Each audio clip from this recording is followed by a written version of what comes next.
I'm still baffled that the New York Liberty moved on from her. And I still don't love the fact that the Indiana Fever didn't snatch her up. Oh, but Stephanie White. Oh, but nothing. Okay, so you just heard something that most people completely missed. Sandy Brondello, the coach who built championship teams, turned down more money to go to an expansion franchise.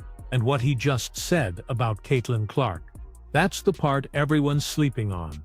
Because here's what's really happening behind the scenes in the WNBA right now, and it's way bigger than just one coaching decision. Let me break this down for you. The New York Liberty just let go of one of the most successful coaches in recent WNBA history. Teams are throwing money at her, and she picks Toronto, an expansion team with 0 players, 0 chemistry, 0 proven system. That doesn't make sense until you understand what she actually said about building from scratch. But here's the kicker. The Indiana Fever never even made her an offer. And if you're a Caitlin Clark fan, that should make your stomach drop. If you listen to how this lady has spoken about the most valuable asset that this league has, which is Caitlin Clark, I would think if you were a Caitlin Clark fan, this would have been your number one contender to have come coached Caitlin Clark. Oh, but Stephanie White. Oh, but nothing. Did you catch the frustration in his voice? Because what he's actually saying is that the Fever made a choice based on nostalgia instead of results. Stephanie White has Indiana ties, sure, but Sandy Brondello has championship rings. And the way she's talked about Caitlin Clark throughout the season, that's what should have sealed the deal. But here's where this gets absolutely wild. While the Fever were bringing back a familiar face, they missed the coach who actually knows how to maximize generational talent. Think about it. Brondello coached Diana Taurasi, Brittany Griner, championship-caliber superstars. She knows exactly how to build an offense around a player like Caitlin. And now, she's building a team from scratch in Toronto. And you better believe she's watching this free agency period like a hawk. The timing of all this is insane, because right now we're heading into the most chaotic free agency period in WNBA history, and the Fever have this massive advantage that nobody's talking about properly. But before I get to that, you need to understand what Brondello's decision actually reveals about the state of these franchises. Because she had job offers from 2 other clubs, talking about Sandy. After shockingly parting ways with the Liberty back in September, Sandy Brondello was named the coach of the WNBA expansion Toronto, the Tempo, about a month later. Apparently, a couple of other WNBA teams made offers to the coach. Listen to what he's saying here. Dallas offered her money. Seattle offered her money. One team, and he doesn't specify which, offered her more than Toronto, and she still said no. That tells you everything about what coaches are seeing when they evaluate these organizations. The partnership, the alignment, the vision, those words matter way more than the dollar signs. But check out what happened next. Dallas couldn't land Brondello, so they hired Jose Fernandez the day after she picked Toronto. The day after. That's panic mode. That's a franchise scrambling because their first choice rejected them. And Seattle, they went with Swin Raymond after parting ways with Noelle Quinn, who apparently had some serious issues with how players felt they were being treated. Here's what's fascinating about this whole situation. Brondello chose Toronto specifically because she gets to build something from nothing. She gets to handpick every single piece.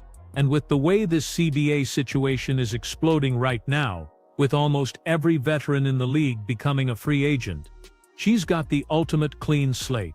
Meanwhile, the Fever are sitting there with Stephanie White, trying to navigate the most complex roster construction challenge in league history. So, the Indiana Fever should have an advantage over other WNBA teams, even during this CBA, this unstable CDA situation. So, players have known this offseason was when the old CBA would expire, This is why every WNBA veteran except Phoenix Mercury center Kalani Brown and Seattle Storm guard. Okay, so now we're getting to the advantage everyone keeps talking about. The Fever have Caitlin Clark, Aaliyah Boston, and Michaela Timpson all on rookie contracts. That's 3 players locked in, 2 of them potentially top 10 in the league. And on paper, that sounds incredible, right?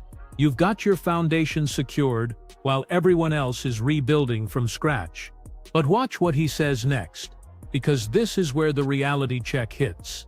Having those players under contract is one thing, actually convincing free agents to come play in Indiana, that's a completely different challenge. And the Sophie Cunningham situation he's about to mention, that's the canary in the coal mine. Think about what's happening right now in real time. Sophie Cunningham gets traded to the Fever, and immediately, there's this section of fans absolutely destroying her on social media. Death threats, harassment, people questioning whether she deserves to play alongside Caitlin, and other players around the league are watching this happen. They're seeing how fans treat someone who dares to join the team. That's not exactly the recruiting pitch you want floating around during free agency. I would imagine there's a section of players right now watching the response and the treatment that Sophie Cunningham is receiving from some fans. I don't know if they were old Indiana Fever fans. Some people were saying, nah, it's actually like Angel Reese fans and old WNBA fans. I don't know.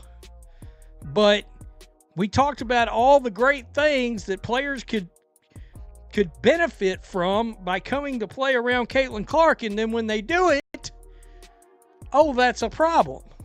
Wait a minute. This ain't Burger King. Order to have it your way. That line hits different when you really think about what he's saying.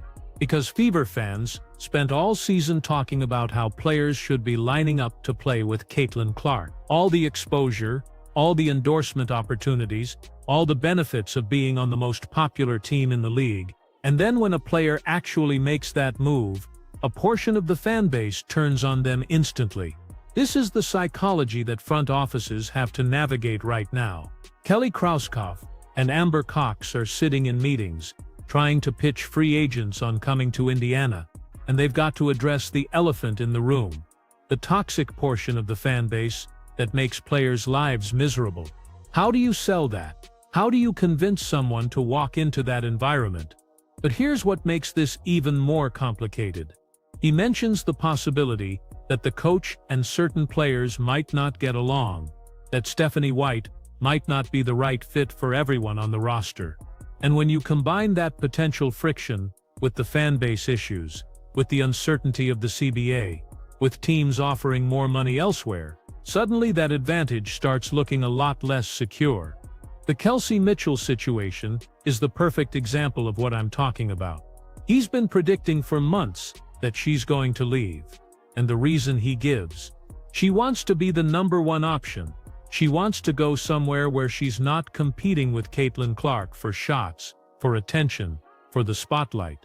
And you know what? That's completely valid.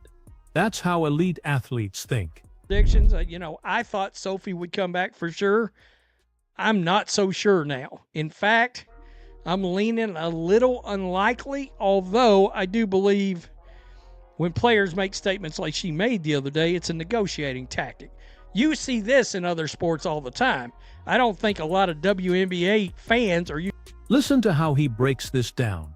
He thinks the Fever should bring everyone back. Kelsey Mitchell, Sophie Cunningham, Lexi Hull, all of them. He genuinely believes that's the best basketball decision. But then he hits you with the reality. This is the WNBA. The one thing we know about sports players, they all got ego. And that's the part that front offices can't control. You can offer max contracts. You can promise playing time. You can show them the analytics that prove they'll succeed in your system. But you can't make someone want to be the second or third option when they believe they should be the first. You can't force chemistry. You can't manufacture fit. This is where Sandy Brondello's decision to go to Toronto starts making even more sense. She doesn't have to deal with any of this drama. She doesn't have to manage egos that are already established. She doesn't have to convince players to buy into roles they don't want. She gets to find players who actually want to be part of what she's building from day one. Meanwhile, Stephanie White is walking into a situation where the roster could look completely different in 3 months, where her best scorer might leave, where new additions might not mesh with the existing culture, where the expectations are championship or bust because of Caitlin Clark. That's an insane amount of pressure for someone who hasn't coached at this level in years. Lexi Brown is slated to become a free agent this winter. Man, I got to tell you, these teams are going to look a lot different. I think the Fever is going to look a lot different. And I don't know that a lot of us is going to love it, to be honest. I think there's a chance we may sit back and look and go, this is the team. Okay, so he's laying out the numbers here. Every WNBA veteran except 2 players, Brittany Griner and Lexi Brown, is about to become a free agent. Every single veteran. Do you understand how unprecedented that is? The entire league is about to get reshuffled. Teams that were championship contenders could lose their entire core. Expansion teams like Toronto can poach proven talent from established franchises. And here's what most people aren't connecting. This isn't just about the Fever trying to keep their players. This is about every other team in the league trying to steal them. Think about the pitch that other franchises can make to Kelsey Mitchell. Come be our #1 option. We'll build the offense around you. You'll get max touches, max shots, max credit for the success. That's incredibly appealing to a player who's spent years being overshadowed. The same thing applies to Sophie Cunningham. What if Phoenix calls her and says, "We made a mistake trading you. Come back home where the fans actually appreciate you"? After everything she's dealt with from a section of Fever fans, can you blame her if she seriously considers it? This is the free agency landscape that Stephanie White has to navigate. And compare that to what Sandy Brondello is dealing with in Toronto. She's got a blank canvas. She's got ownership that's committed to building something special. She's got a city that's hungry for professional women's basketball. And she doesn't have to worry about managing existing relationships or repairing broken trust. But it seems guaranteed that the Fever will come out looking great because of one key difference between them and every other WNBA team. The reason Indiana has a major edge heading into free agency period is that they have 3 players under team control with rookie contracts. These players are Michaela Timpson, Caitlin Clark, and Aaliyah Boston. The team is going to look a lot different. I think there's a chance we may sit back and look and go, "This is the team we got?" ? I'm a little concerned about it. That concern is real. Because when you're the Indiana Fever, you can't just sign anybody. Every move gets scrutinized. Every new player gets compared to who they replaced. The fan base has expectations that might not align with reality. And if Kelly Krauskopf makes moves that people don't understand in the moment, the backlash will be immediate and brutal. But here's the thing that should terrify Fever fans. What if they strike out on their top targets? What if Kelsey Mitchell leaves, and they can't land a comparable replacement? What if the players they want choose other situations because of the drama, the pressure, the uncertainty? Then suddenly that advantage of having Caitlin and Aaliyah under contract doesn't matter as much. Because you're surrounding them with a roster that's not good enough to compete for championships. And that's exactly what other coaches around the league are watching for. Sandy Brondello in Toronto. She's absolutely paying attention to which players the Fever miss out on. She's ready to swoop in and offer those players a fresh start, a clean slate, a chance to be part of something new without all the baggage. That's a powerful recruiting pitch. The CBA situation makes all of this even more complicated. Nobody knows what the new financial structure will look like. Nobody knows what the salary cap will be. Nobody knows what the rules around contracts and trades will become. So teams are operating in complete uncertainty, trying to make decisions that could define their franchises for the next 5 years. Well, wait a minute. This ain't Burger King. You don't get to have it your way. You don't get to have it always.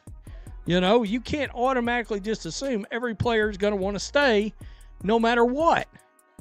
I will continue to say I think there's a world where possibly the coach and said player or players on this team may not exactly get along. They're not a great fit, etc. You never know. Right? Anyway, the team is going to look a lot different. I made my prediction. Watch how he breaks down the Sophie Cunningham situation specifically. He's saying that her recent comments about uncertainty were a negotiating tactic, that players in other sports do this all the time, make public statements that put pressure on teams to get deals done. And he's probably right about that. But here's what he's missing. Even if it is a negotiating tactic, it's a tactic that reveals something real underneath. Sophie wouldn't need to apply public pressure if she felt completely secure about returning. She wouldn't need to create leverage if the Fever had already made her feel valued and wanted. The fact that she's using these tactics tells you the conversations behind the scenes aren't going as smoothly as people think. And this is where the Fever's front office is in a really tough spot. They can't overpay for players just because of fan pressure. They have to make smart financial decisions that allow them to build a complete roster. But if they lowball someone like Sophie Cunningham, and she walks, the fan base will explode. If they let Kelsey Mitchell go without matching offers, people will question whether they're serious about winning.